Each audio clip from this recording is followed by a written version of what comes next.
Hey, podcast listeners, welcome back to the pod.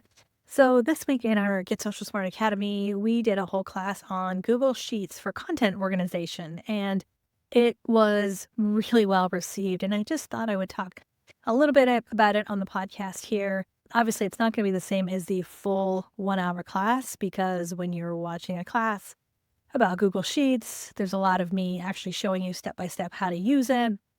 And just by seeing my screen and stuff like that. So you're listening to the podcast, but I just thought I could share some thoughts and tips of why I use Google Sheets and why a lot of the folks that we work with use it, and just a bunch of different ideas. So whether you are a realtor, whether you're an entrepreneur, I think this could be super helpful. I am going to put the link to the full class below. If you are part of our Get Social Smart Academy, this is included in your membership, so you can just log in your dashboard and check out the replay and the slides. We also have some bonus items as well. And after listening to this, if you are curious about the full class, absolutely would recommend it, especially if you're just feeling overwhelmed and with content and organization.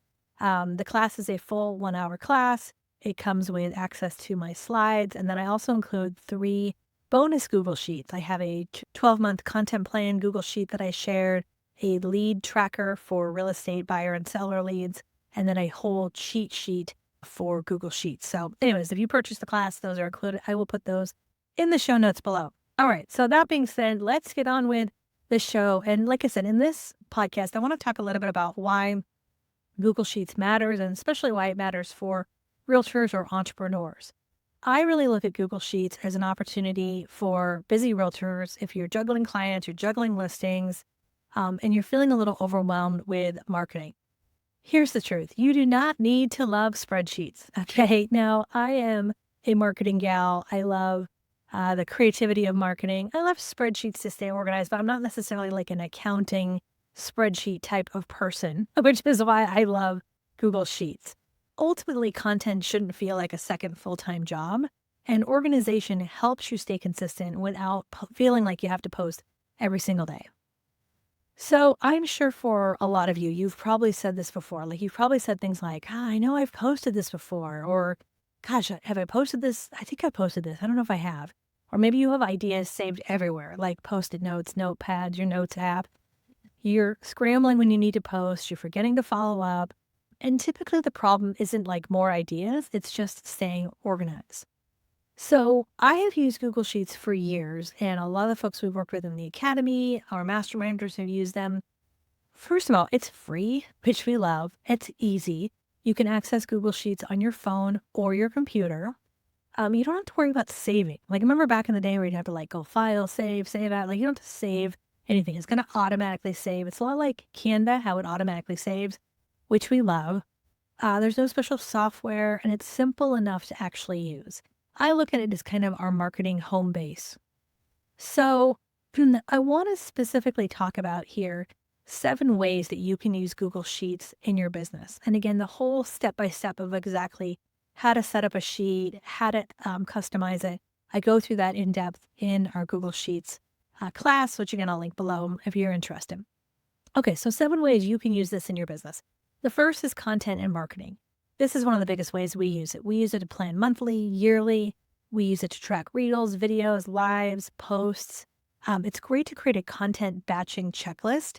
So, this is something we've talked about on the podcast where, want to think about if you're thinking of batching content, there's a whole process, right? Like, when are you going to do it? Where are you going to shoot? What ideas do you want to cover? What are your notes about that video? What are you going to wear? There's a whole process, right? Are you going to edit it? When are you going to post it? So using Google Sheets to have like a nice checklist is great. It's also great to edit and add in like caption ideas, hooks, calls to action.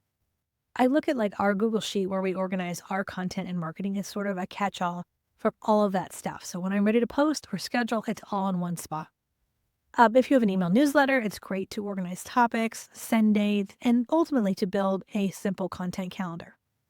The second way that we see a lot of folks using Google Sheets is in lead tracking and as kind of a CRM light tracking. Now, a lot of you might use a CRM or some sort of program, but again, simple. I'm all about simple. If it's not simple, you're probably not going to do it. So tracking new leads manually, like what's the lead, what's the source, follow-up status. We talked a lot about this in class, like tracking where your seller leads are coming from and your buyer leads, and then tracking where they came from. Organizing things like open house sign-ins, referral sources. You can log DM conversations. You can track past clients. And you certainly don't need to use Google Sheets for all of this, but I'm hoping as I'm like giving you this laundry list of ideas, this is going to spark some ideas for your business. The third thing, especially for real estate, open houses and events. You can use Google Sheets to track open houses, like a planning checklist. You can track upcoming open houses. You can log visitors. You can use it as kind of a follow-up tracker after events. And event planning. I know a lot of you are thinking about doing events, small or large events like client appreciation parties or seminars. It's great for just project managing things. And with Google Sheets, what's nice is you can share a Google Sheet with anyone else involved in whatever you're doing. So your assistant, if you're working with someone like a lender who's partnering with you on some content, like whoever it might be, you can share that easily. The fourth way you can use Google Sheets for your business is in the client experience. So something to consider is really think about what's your buyer journey, what's your seller journey, and make a checklist to, make sure you're hitting all those points, especially if you're working with multiple clients. Also, it's great to be able to track client milestones like closing dates or anniversaries, or a post-closing follow-up plan, gift ideas, lots of great opportunities. The fifth way you can use it is for business and productivity. So I love this, like weekly task planning, having a daily focus list, time blocking, team task tracking, vendor and contact lists. I mentioned this in Coffee with Katie when we did this in-depth class, and so many people were like, oh my gosh, yes, I have a vendor list or I have a contact list, or their broker has one, right? So being able to take like that one and then merge it with theirs. Expense tracking. Again, this is simple, like non-accounting, but just tracking simple expenses.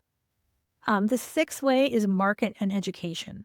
So tracking market stats. If you are a realtor and you're constantly like in the MLS and you're looking at market stats, Google Sheets are a great way to like organize that data, especially if, maybe you're doing a monthly email newsletter and you want to put all that data in one place, easy to find. Also, it's great to organize neighborhood notes. If you're doing some, content around neighborhoods, you can put all those into a Google Sheet. You can add links to local resources, or, like if you're doing maybe a weekly Saturday shout out to a local business, put that in your Google Sheet. You can also, also list scripts, talking points, frequently asked questions that clients ask as well. And then the seventh reason why I love Google Sheets, and you should too, is collaboration. Collaboration is great because you can share your sheets with an assistant or team members. You can collaborate with lenders, stagers, or transaction coordinators. Big opportunity. So as I mentioned, this is just kind of a little sneak peek into the full class that we did. If you are curious about that, I will put the link below. We also included a full 12-month plan Google Sheet that is included in the class, which is awesome just to keep track of your content and when you're posting and where you're publishing. We are also including a lead tracking sheet for buyers and sellers, and then also a cheat sheet, because who doesn't love a good cheat sheet, which is awesome. The last couple things I'll mention just to kind of wrap this up and get to the end here. There are some mistakes we see some people making with Google Sheets. I would say over planning, giving up because it's not perfect, over tracking, or like trying to start over every single month. All of those can, really sort of derail things. So in terms of next steps, I would encourage you, if you haven't used Google Sheets, again, go into Google. It's free. You can just go to google.com, log in, and then when you're in Google, there's lots of different options. There's Docs and Drive and Google Sheets. Experiment with it. I would encourage you to, try it out. Download the free app as well. And if you are interested in additional Google training, we would love your feedback. This is one of the first classes we've done in a long time about Google. So let me know if you are curious about that or would like more information about that, maybe on the podcast, or if you're in our academy, if you'd like more in-depth training as well. So what is coming up in the academy? We have our continued live Coffee with Katie every Monday. This is hands-on training. We are building our community as well. We have monthly community Zooms, Ask Me Anything, hot seats, which I absolutely love, and we'll have continued masterclasses throughout the year. We're also taking the online offline. We did a bunch of mail outs this last week. I mailed a bunch of sticker packets to some of you, our podcast listeners. We mailed some to our academy members. If you would like some stickers, I will drop the link below. There's like a little simple form you can fill out with your mailing address, and we will send you a little sticker packet because, there's nothing like fun mail. Right? All right. So look for that below. You can also just email me, Katie@katielance.com, and I'll send you a little packet. All right, my friends, let me know if you have any other questions. Again, this was kind of short and sweet, but would love your feedback. If you enjoyed the podcast, the best thing you can do is share it out. Take a screenshot of this, post it in your stories, or share it out on your feeds. Would love a review if you enjoyed this as well. Feel free to give us a 5-star review. Those always help as well. All right, my friends, until next time, we'll see you soon. Have a great day, and we'll catch you on the flip side. Okay, bye for now.